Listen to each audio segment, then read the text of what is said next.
अस्सलाम वालेकुम। आज 21 पॉइंट प्लस रही है मार्केट और आज बहुत वोलेटाइल थी मार्केट। सेलर्स ने भी बहुत ज़ोर लगाया मार्केट में, बायर्स ने भी बहुत ज़ोर लगाया मार्केट और तकरीबन जहाँ पर ओपन हुई थी मार्केट वहीं पर क्लोज़ हो गई। कल जहाँ पर क्लोज़ हुई थी आज भी वहीं क्लोज़ हो गई मार्केट।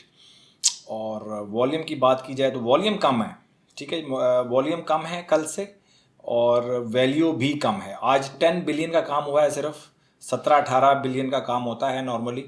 आज 10 बिलियन का काम हुआ है। मार्केट थोड़ी सी श्रिंक होती जा रही है और ये जो साइन है वो ठीक नहीं है मार्केट के लिए।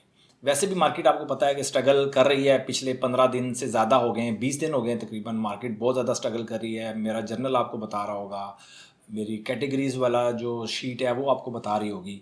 आप कब मानेंगे ये मुझे नहीं पता, लेकिन जो मार्केट कर रही है वो सामने आपके नज़र आ रहा है।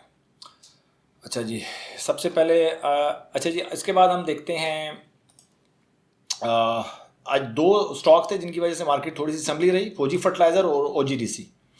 ये टॉप कंट्रीब्यूटर्स में भी थे। लकी सीमेंट, नेशनल बैंक और एमटीएल इनके अलावा थे। और जिन्होंने नेगेटिव कंट्रीब्यूट किया है, एंग्रो एच डेली बेसिस के ऊपर टॉप कंट्रीब्यूटर होता है नेगेटिव में। ई फर्टिलाइज़र, एमसीबी, सीएचसीसी, सर्विस, सरल भी टॉप कंट्रीब्यूटर्स में शामिल है।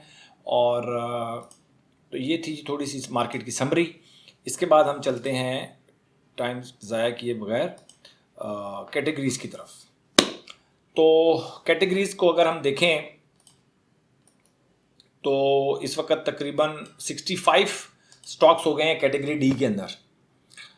तो ये बहुत इम्पोर्टेंट रिपोर्ट है, बहुत कीमती रिपोर्ट है। आप इसको भाव नहीं देते, आप इसको वेटेज नहीं देते, आई डोंट नो, लेकिन अभी तक इसने बहुत अच्छा परफॉर्म किया है इस रिपोर्ट ने।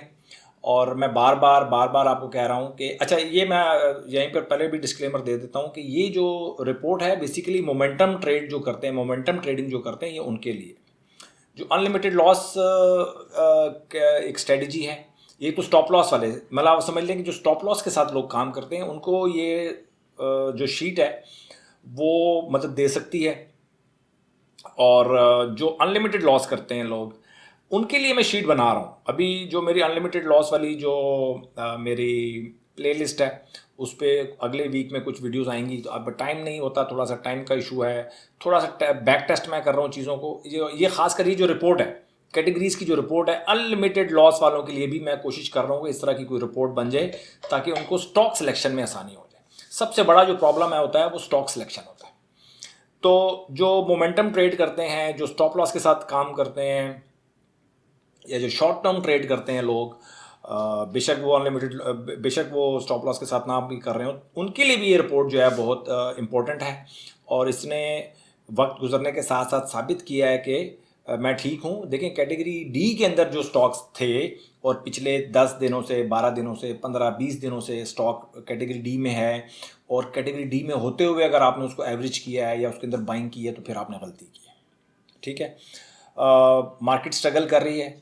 अभी भी मार्केट उस तरह ख़राब नहीं हुई जिस तरह ख़राब होती है मार्केट। अभी बहुत ज़्यादा मंदी नहीं है मार्केट में। मैं बार बार कह रहा हूँ, आपके पास सोचने का टाइम अभी भी है। आपने क्या करना है, क्या नहीं करना, अभी भी आप सोच लें। वीकेंड आ गया है, सोचें, समझें, स्ट्रेटजीज़ के ऊपर काम करें। डिफरेंट स्ट्रेटजीज़ हो सकती हैं, आप अपनी साइकोलॉजी के हिसाब से काम करें। और मुझे आप फॉलो बेशक ना करें, क्योंकि मेरा रिस्क एपिटाइट कुछ और हो सकता है, मेरा पेशेंस कुछ और हो सकता है, मेरा सोचने का अंदाज़ कुछ हो सकता है टुवर्ड्स मनी, मेरे इमोशंस कुछ और हो सकते हैं। तो मैं बार बार ये बात करके आपको बताने की कोशिश करता हूँ कि ज़रूरी नहीं है कि आपने मुझे फॉलो करना है, लेकिन कुछ रूल्स ऐसे हैं जिनको आपको फॉलो नहीं करेंगे तो रिजल्ट्स 99.9% वैसे ही आएंगे जो उन रूल्स को फॉलो ना करने की वजह से या रूल्स को बाईपास करने की वजह से आते हैं, ठीक है। तो अगर आप छोटे प्रॉफिट में काम करते हैं, यानी कि 10, 12, 15% प्रॉफिट लेते हैं और 50, 60, 70, 50% प्रॉफिट पे भी लॉस में भी चीज़ को सेल नहीं करते और अनलिमिटेड लॉस लेते हैं, तो फिर आपका गुजारा नहीं हो सकेगा स्टॉक मार्केट में, ठीक है। तो कुछ कैटेगरी डी माइनस की कुछ कंट्री जो स्टॉक्स हैं वो डिस्कस कर लेता हूँ आज मैं। ANL है, ASTL, AVN, CEPB, EPCL, hub power, ILP, KEL, मारी, Mughal, NRL, octopus, packages, standard chartered, ये कैटेगरी डी माइनस के स्टॉक्स हैं। लेकिन ये मोमेंटम बेस्ड हैं, इनका फंडामेंटल्स के साथ कोई ताल्लुक नहीं है। हो सकता है इनके फंडामेंटल्स बहुत अच्छे हों, ठीक है, लेकिन अपनी जो डायरेक्शन, इनका जो डायरेक्शन है वो डाउनवर्ड है इनकी प्राइस का, इस वजह से ये डी माइनस में आ गए, ठीक है। तो मैं, आपको पता है कैटेगरी ए और ए प्लस में जो स्टॉक्स होते हैं सिर्फ उनमें काम करता हूँ।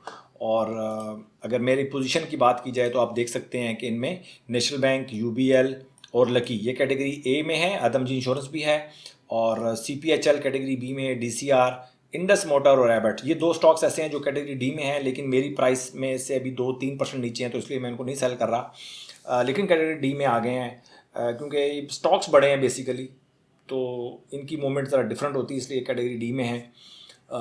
तो बार बार मैं कह रहा हूँ कि अगर आप छोटे प्रॉफिट के साथ काम करते हैं, मैं स्टॉप लॉस की बात नहीं भी करता, आप बहुत तंग होते हैं स्टॉप लॉस की बात करूं तो अगर आप छोटे प्रॉफिट के साथ काम करते हैं और फिर भी अगर आप ऐसे स्टॉक्स का सिलेक्शन कर रहे हैं जो कि मरे हुए हैं, जो ऑलरेडी बहुत गिर चुके हैं, चांस ले रहे हैं, आप तुक्का मार रहे हैं बेसिकली, इन शॉर्ट मतलब अगर मैं उसको आम ज़बान में बात करूं, तुक्का मार रहे हैं, तो फिर आपके लिए प्रॉब्लम ही प्रॉब्लम रहेंगे। हो सकता है इस दफ़ा आप निकल जाएं प्रॉब्लम से, अल्लाह करे आप निकल जाएं, लेकिन आपको सोचना पड़ेगा कि यार मुझे कोई एक सॉलिड स्ट्रेटजी को अपनाना पड़ेगा। ठीक हो गया जी। देखें, मेरा काम है सिर्फ थोड़ा सा माइंडसेट के ऊपर काम करना, इसलिए मैं ज़्यादा इसलिए बोल रहा हूँ कि मुझे माइंडसेट के ऊपर काम करना है, साइकोलॉजी के ऊपर काम करना है। जो चीज़ मार्केट में नज़र आ रही है वो तो नज़र आ रही है, शीट से आपको पता चल जाएगा, आप मुझे कुछ कहने की ज़रूरत नहीं है कुछ ख़ास। इसके बाद हम चलते हैं ट्रेड की तरफ। तो ट्रेड में आप देख सकते हैं कि मेरे पास DCR है। DCR इस वक्त मेरे पास तकरीबन 1% माइनस में है, UBL 5% पे है प्लस में, एबट 2% माइनस में है, CPHL 28% पे है, लकी आधा % माइनस पे है, इंडस मोटर 3% माइनस में है, और national bank no profit no loss पे है। तो इस रिपोर्ट को, ये भी बड़ी कीमती रिपोर्ट है। इसमें आप देख सकते हैं कि UBL की क्या परफॉर्मेंस रही है, इस पूरी स्ट्रगलिंग मार्केट में UBL खड़ा हुआ है। CPHL की बहुत अच्छी परफॉर्मेंस है, मार्केट अच्छी हुई, इन स्टॉक्स ने तो तबाही फेर देनी है इस रिपोर्ट के मुताबिक। अब क्या हो सकता है या नहीं हो सकता वह एक अलग मसला है, लेकिन अगर मैं इस रिपोर्ट को देखूं तो नेशनल बैंक, लकी, DCR देखें खड़ा हुआ है, उसने इतनी स्ट्रगलिंग मार्केट में उसको कुछ भी नहीं हुआ। तो ये स्टॉक्स हैं, कीमती स्टॉक्स हैं, इनको आप नोट कर लें। अभी आप बाय नहीं भी करते कोई मसला नहीं है, आप अपनी स्ट्रेटजी के मुताबिक इनको आप बाय करें, लेकिन ये स्टॉक्स बहुत कीमती स्टॉक्स हैं। डिफरेंट रिपोर्ट्स आप जब स्क्रीनिंग करते हैं, डिफरेंट रिपोर्ट्स निकालते हैं, तो चीज़ें आपके सामने आना शुरू हो जाती हैं। तो ये था जी मेरा जर्नल। और इस जर्नल की देखें, मैंने जब जर्नल रिवील किया था उसके बाद से मार्केट डाउनवर्ड ही है, उसके बाद स्ट्रगल कर रही है मार्केट। लेकिन मुझे पता था कि मैं स्ट्रगल नहीं करूंगा इसके अंदर। क्यों स्ट्रगल नहीं करूंगा?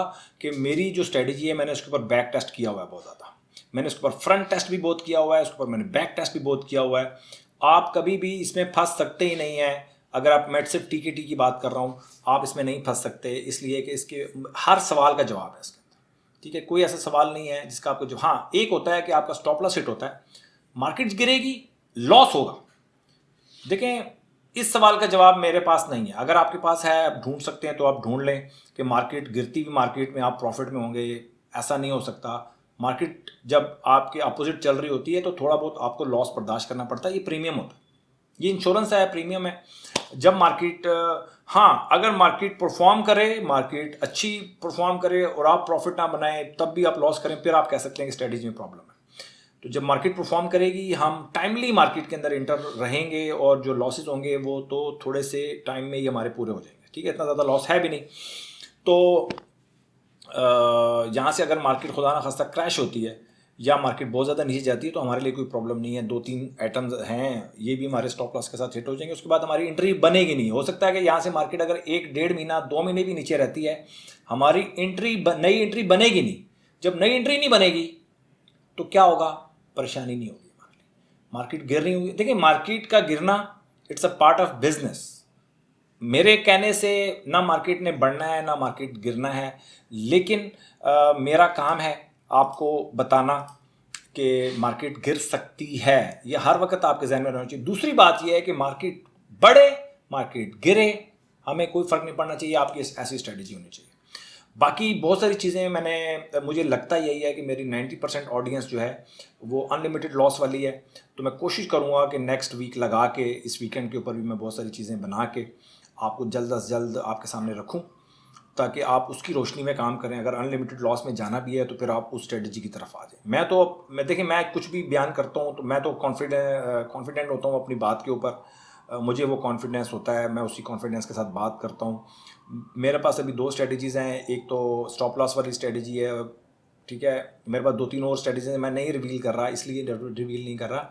इस पर ही आप काम कर लें तो बहुत बड़ी बात है। दूसरा एक अनलिमिटेड वाली के ऊपर मैं काम कर रहा हूँ, थोड़ा सा बैक टेस्ट कर रहा हूँ उसको। तो कुछ चीज़ें और कोशिश कर रहा हूँ कि ये जो कैटेगरी वाली जो एक शीट है वो अनलिमिटेड लॉस वालों के लिए भी आए, ताकि उनके लिए स्टॉक सिलेक्शन आसान हो जाए। अपना बहुत ख्याल रखें और जल्द अज जल्द इस चीज़ का फैसला करें कि आपको किस स्ट्रेटजी को आपने अडॉप्ट करना है। एक स्ट्रेटजी ही है जो स्टॉक मार्केट में काम करती है, और एक ख़ास माइंडसेट होता है जो कि स्ट्रेटजीज़ को अडॉप्ट करता है, स्ट्रेटजीज़ को फॉलो करता है। और वही माइंडसेट चाहिए स्टॉक मार्केट को, अगर आपने स्टॉक मार्केट में प्रॉफिट बनाना है एक लंबे अरसे के लिए। अपना बहुत ख्याल रखें। Thank you very much.